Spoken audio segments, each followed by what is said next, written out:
All right, picture this for a second. You walk into a classroom, and instead of a person at the front, there's a robot. Sounds like something straight out of a sci-fi movie, right? Well, it might be closer to reality than you think. So today, let's dive into this wild idea and really unpack what it would mean to have a robot as your teacher. Yeah, it's a massive question, isn't it?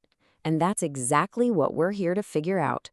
Could a machine, all circuits and code, actually replace your favorite teacher? The one who really inspired you? Let's get into it and break it all down. This isn't just some what-if conversation. This is really happening. To make this super real, let's meet an actual robot teacher that's already in classrooms making some serious waves. Her name is Ellis, and she's all the way from Finland. Yup, you heard that right. And this isn't just any old robot. Ellis is like a linguistic powerhouse. We're talking 23 different languages. Honestly, that one fact right there is the perfect place to start.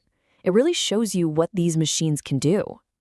Okay, so what's the big deal? I mean, what can a robot like Alice really bring to the table that a human teacher can't? This is where things get super interesting, and we start to see the real advantages of using tech in the classroom. I mean, just let that number sink in for a second. 23? Think about what that means for a classroom. You could have students from all over the world, and this one robot could help them all in their native language. There's just no way a human teacher could ever do that. It's a total game changer for learning languages. Okay, so let's check in. Is it true? Are we really talking about a robot that can speak 23 different languages?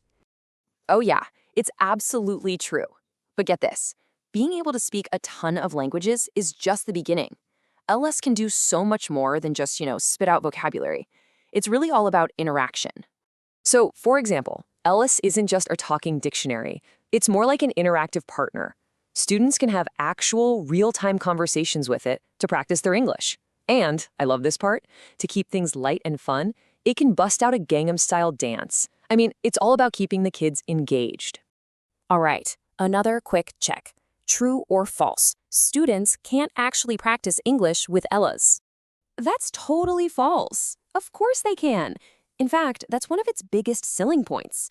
Think about it. You get to practice a new language in real time without worrying about feeling embarrassed or judged. That's huge. So all of this stuff adds up to some pretty amazing superpowers for a teacher.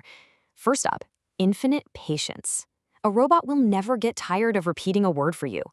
Next, it can personalize learning by asking questions that are just right for your level. And maybe the most important one, zero judgment. It creates this totally safe space where it's okay to make mistakes. Okay, let's nail this down. True or false? The robot starts to feel tired if it has to repeat words too many times. Right, it never gets tired, but for all the cool things a robot can do, all that patience and data processing, we have to look at the other side of the coin. What can't they do? What is fundamentally missing from the equation? And here it is, the big counterargument. Sure, a machine can teach you facts, it can teach you math, but can it teach you how to behave? Can it really guide you on how to be a good person? So let's put it to the test. True or false? Robots can teach students how to behave. Yeah, that's a big false. And this, right here, is where the whole debate gets really fascinating, because it makes you think about what great teaching actually is. It's so much more than just downloading information into someone's brain, right? This is where you can really see the two sides clearly. In one corner, you've got the robot skills, crushing languages and math, endless repetition, asking questions based on data. But in the other corner, you have the uniquely human skills, empathy, teaching good behavior, making real emotional connections, and this is a big one, helping kids solve problems with each other. Let's zoom in on that last point for a second. Imagine two kids get into an argument in the middle of class. True or false, a robot could step in and actually solve that problem. That's another false. I mean, to help solve a fight, you need to get the nuances. You need to understand feelings. You need that human connection. And that's just something machines, at least right now, can't do. They can't compete there. Okay, so we've seen the amazing things robots can do, but we've also seen their big limitations, which brings us to the final critical question. Are they a teacher or are they a tool? What's the final verdict? So let's just lay it all out one more time. On the pro side, you've got incredible patience, personalized questions, they're fun, and there's no judgment. That's powerful stuff. But on the con side, there's no emotional connection, they can't teach behavior, and they can't help with social problems. That human touch is just missing. And that really leads us to the big takeaway here.